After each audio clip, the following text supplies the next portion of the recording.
ជំរាបសួរកូនទាំងអស់គ្នាក្នុងសេចក្តីស្រឡាញ់នៃព្រះអង្គម្ចាស់ចាថ្ងៃនេះជួបជាមួយអ្នកគ្រូម្ដងទៀតនៅក្នុងថ្នាក់ភាសាខ្មែរ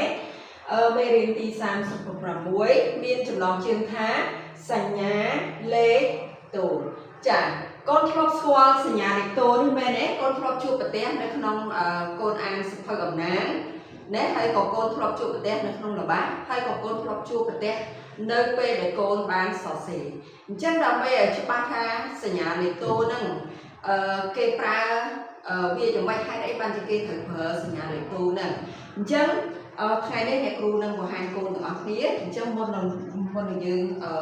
ចូលដល់និយាយពីការប្រើសញ្ញាលេខតូចអ្នកគ្រូចង់បង្ហាញនិយមន័យសញ្ញាលេខតូចមួយសិនតើកូនសូមអានជាមួយអ្នកគ្រូទាំងអស់គ្នានិយមន័យសញ្ញាលេខតូច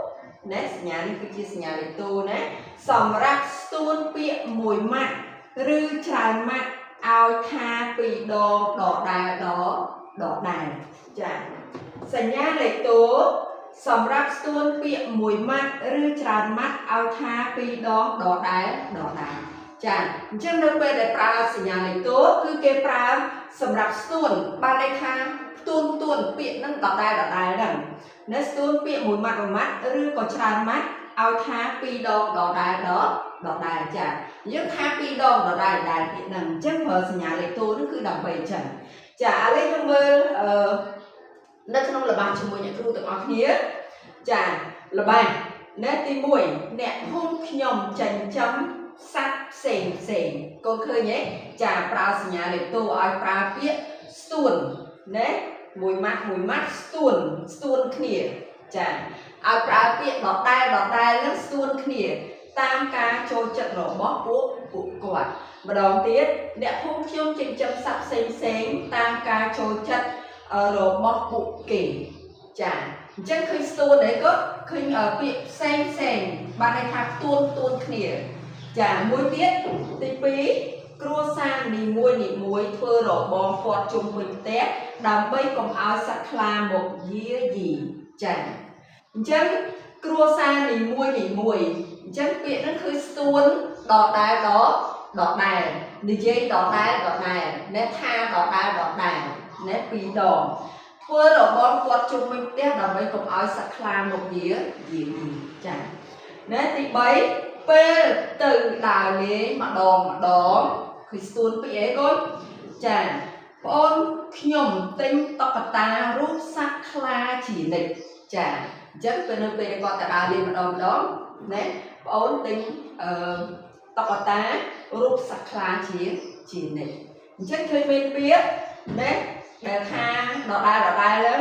ផ្សេងនីមួយម្ដងចាអញ្ចឹងសញ្ញាលេខតូចគឺប្រើសម្រាប់បែបហ្នឹងចាមានកំណត់សម្គាល់អ្នកគ្រូចង់ប្រាប់អំពីកំណត់សម្គាល់អញ្ចឹងកូនដែលអាន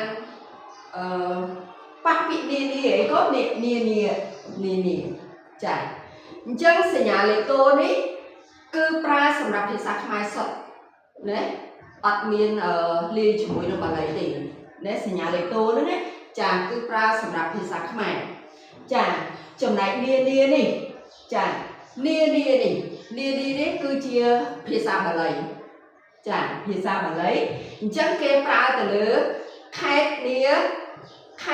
នាចាគេប្រើទៅលើខេត្តនាហើយមួយទៀតគេប្រើទៅលើប្រទេសនាអញ្ចឹងប្រទេសនានាគេដែលសេនរស្អីហើយសញ្ញាលេខតូចអីក៏ចាអត់ទេអញ្ចឹងកូនត្រូវចំណាំកន្លែងហ្នឹងគឺកំណត់សម្គាល់កន្លែងហ្នឹងពាក្យថានានានេះគឺប្រើទៅលើខេត្តនានាឬមួយក៏ប្រទេសនាកូនអត់ត្រូវប្រើសញ្ញាលេខតូចទេកូនត្រូវប្រើនានានរស្អីពីរដងចាអញ្ចឹងអរគុណអ្វីដែលអ្នកគ្រូបានបង្រៀននៅថ្ងៃនេះដែលសូមព្រះប្រទានពរកូនទាំងអស់គ្នាហើយអ្នកគ្រូសង្ឃឹមថាកូនទាំងអស់គ្នានឹងចងចាំមេរៀនហើយអ្នកគ្រូសង្ឃឹមថាកូនទាំងអស់គ្នានឹងអនុវត្តហើយនឹងច្បាស់ជាមួយនឹងសញ្ញាលេខតូចទាំងអស់គ្នាសូមព្រះអង្គប្រទានពរកូនគ្រប់គ្នាអ្នកគ្រូសូមជម្រាបលា